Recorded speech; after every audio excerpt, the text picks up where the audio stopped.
warahmatullahi wabarakatuh. Halo semuanya. Perkenalkan, kami dari kelompok 9 ingin memenuhi tugas terstruktur pada mata kuliah Ekonomi Makro Islam dengan tema Analisis faktor eksternal dan perubahan kebijakan terhadap ekonomi makro dalam konteks ekonomi Islam dengan studi kasus fluktuasi harga minyak dengan anggotanya, yaitu di sebelah kanan saya ada saya, Nabila Nurfauziah dengan NIM 2282120016 dan saya sendiri ada Riyadatus Solihah dengan NIM 22120017 dan di sebelah kiri saya ada saya Stipa Ardila dengan NIM 2282120023. Pemateri pertama ada Nabila Nurfauziah, pemateri kedua ada Riyadatus Solihah, dan pemateri ketiga ada Sifa Ardila. Oke, langsung saja kita masuk kepada pemateri 1. Materi yang pertama yaitu faktor eksternal. Faktor yang berasal dari luar atau eksternal bisa berasal dari indeks valuta asing negara lain menurut Dow Jones dan lainnya. Salah satunya yaitu fluktuasi harga minyak dunia menurut Darwanti dan Santoso 2014. Minyak mentah sama seperti halnya mata uang dan emas yang menjadi salah satu indikator yang terlibat dalam ekonomi dunia. Penyebabnya yaitu karena volatilitas yang mengikuti dari peristiwa ekonomi dan politik pada suatu negara. Selain itu, faktor eksternal ekonomi makro juga termasuk kondisi global seperti perang perdagangan antar negara, fluktuasi mata uang, dan kondisi ekonomi global, serta peristiwa alam seperti bencana alam. Materi yang kedua yaitu karakteristik harga minyak. Fluktuasi harga minyak adalah sebuah siklus yang terjadi berulang kali pada industri migas. Menurut Beni, tahun 2012 menyatakan terkait perhitungan harga minyak mentah di Indonesia mengikuti metode tertentu yang merupakan harga rata-rata setara dari sumber-sumber yang kuat.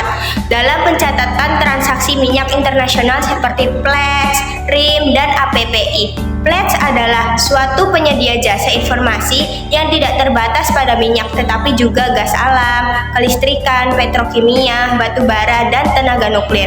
Adapun APPI adalah indeks harga yang berdasarkan pada sistem harga panel, yaitu penentuan harga minyak yang dilakukan oleh partisipan pelaku industri seperti pedagang minyak, pedagang kilang, dan perusahaan minyak. Materi yang ketiga yaitu krisis fluktuatif harga minyak. Dari sisi konsumsi, pertumbuhan sektor industri, transportasi, dan kependudukan diperkirakan terus meningkat seiring dengan penggunaan bahan bakar minyak.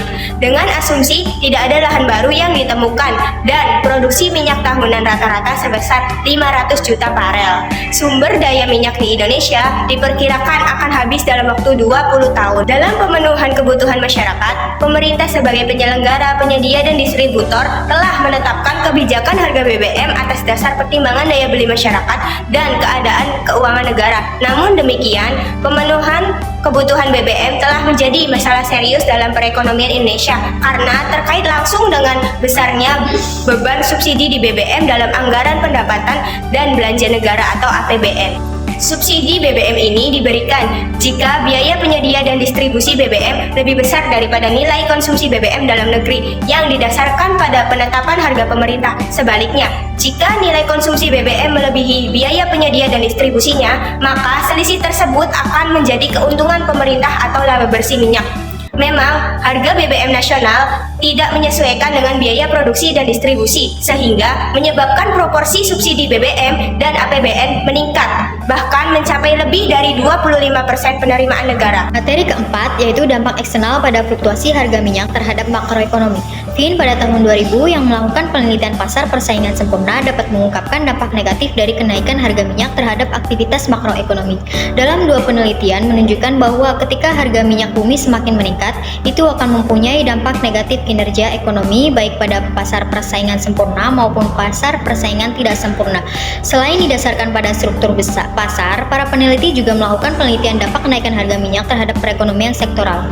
Keane dan Prasad pada tahun 1996 menemukan bahwa kenaikan harga minyak membawa dampak negatif untuk upah real. Saat itu Davis dan Haltiwanger pada tahun 2001 menggambarkan guncangan harga minyak memainkan peran penting dalam fluktuasi penciptaan lapangan pekerjaan jangka pendek.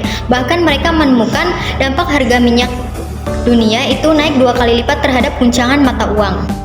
Dampak eksternal pada fluktuasi harga minyak yang kedua yaitu terhadap ekonomi Indonesia. Sejak Indonesia menjadi pengimpor minyak bumi pada kuartal ketiga tahun 2004, harga minyak diyakini berdampak negatif terhadap perekonomian Indonesia dan menyebabkan peningkatan inflasi. Nah, posisi tersebut didasari oleh kenyataan bahwa kenaikan harga minyak dunia meningkatkan subsidi bahan bakar pemerintah kepada masyarakat. Hal ini merupakan dampak negatif karena sebagian besar dana yang digunakan untuk pengembangan sektor ekonomi lainnya diserap hanya untuk menutupi subsidi BBM yang disebabkan oleh kenaikan harga minyak internasional dan peningkatan konsumsi minyak dalam negeri karena pemerintah kesulitan mengatasi kenaikan subsidi minyak akibat depresiasi rupiah. Nah, pemerintah kemudian memutuskan untuk mengurangi subsidi minyak dengan menaikkan harga bahan bakar.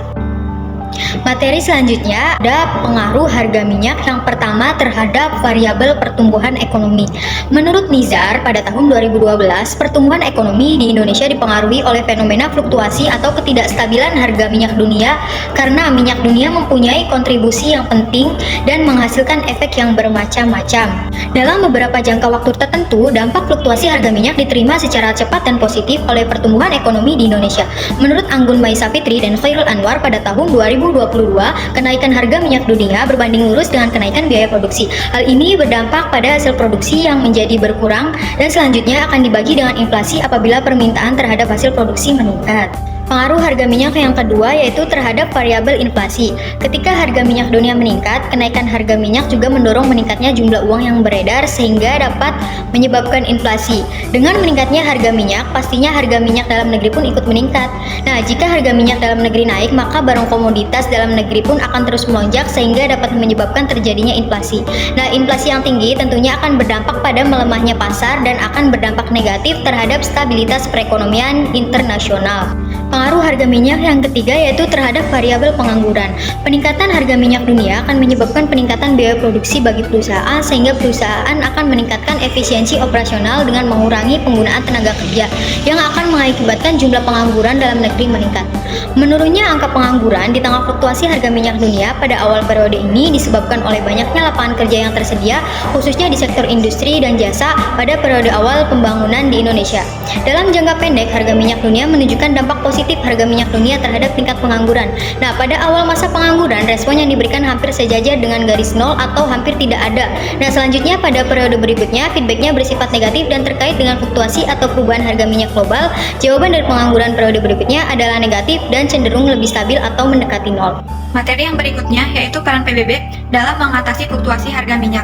Perserikatan Bangsa-Bangsa atau PBB berperan sebagai fasilitator kerjasama antara negara-negara dalam ruang lingkup keamanan internasional, hubungan ekonomi, dan perlintasan sosial. Peran PBB dalam mengatasi fluktuasi harga minyak salah satunya dengan memelihara perdamaian antara negara-negara penghasil minyak yang berkonflik. Salah satunya yaitu konflik antara Rusia dan juga Ukraina. Rusia adalah salah satu negara penghasil minyak terbesar di dunia menurut data yang dipublikasikan oleh Departemen Riset Statista tahun 2021 mengenai industri minyak Rusia.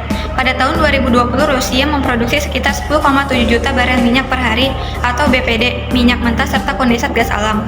PBB dapat berperan sebagai mediator dalam konflik antara negara-negara produsen minyak, seperti konflik antara Rusia dan juga Ukraina, sehingga konflik tidak mengganggu pasokan minyak dunia, serta kerjasama internasional tetap berjalan dengan baik dalam memecahkan masalah-masalah ekonomi. Materi yang berikutnya yaitu peran pemerintah dalam mengatasi fluktuasi harga minyak. Dalam menghadapi naiknya harga BBM, peranan pemerintah harus mengambil tindakan yang tepat untuk mengantisipasi resiko-resiko serta menjaga kestabilan perekonomian. Langkah yang ditempuh pemerintah dapat berupa penetapan dan penegakan regulasi terkait penggunaan distribusi BBM serta peningkatan pengawasannya. Idealnya kebijakan yang diambil harus difokuskan pada kemaslahatan masyarakat. Kebijakan yang diambil oleh pemerintah pada tahun 2011 tentang harga jual eceran bahan bakar minyak atau BBM, produk minyak tanah atau kerosene, bensin premium, dan minyak solar atau gas oil untuk keperluan rumah tangga, usaha kecil, usaha perikanan, transportasi, pelayanan umum tidak mengalami perubahan. Kebijakan tersebut mengacu pada Peraturan Menteri Energi dan Sumber Daya Mineral Nomor 1 Tahun 2011 tanggal 12 Januari 2009. Sekian video presentasi dari kelompok kami. Semoga bermanfaat. Kurang lebihnya mohon maaf. Wassalamualaikum warahmatullahi wabarakatuh.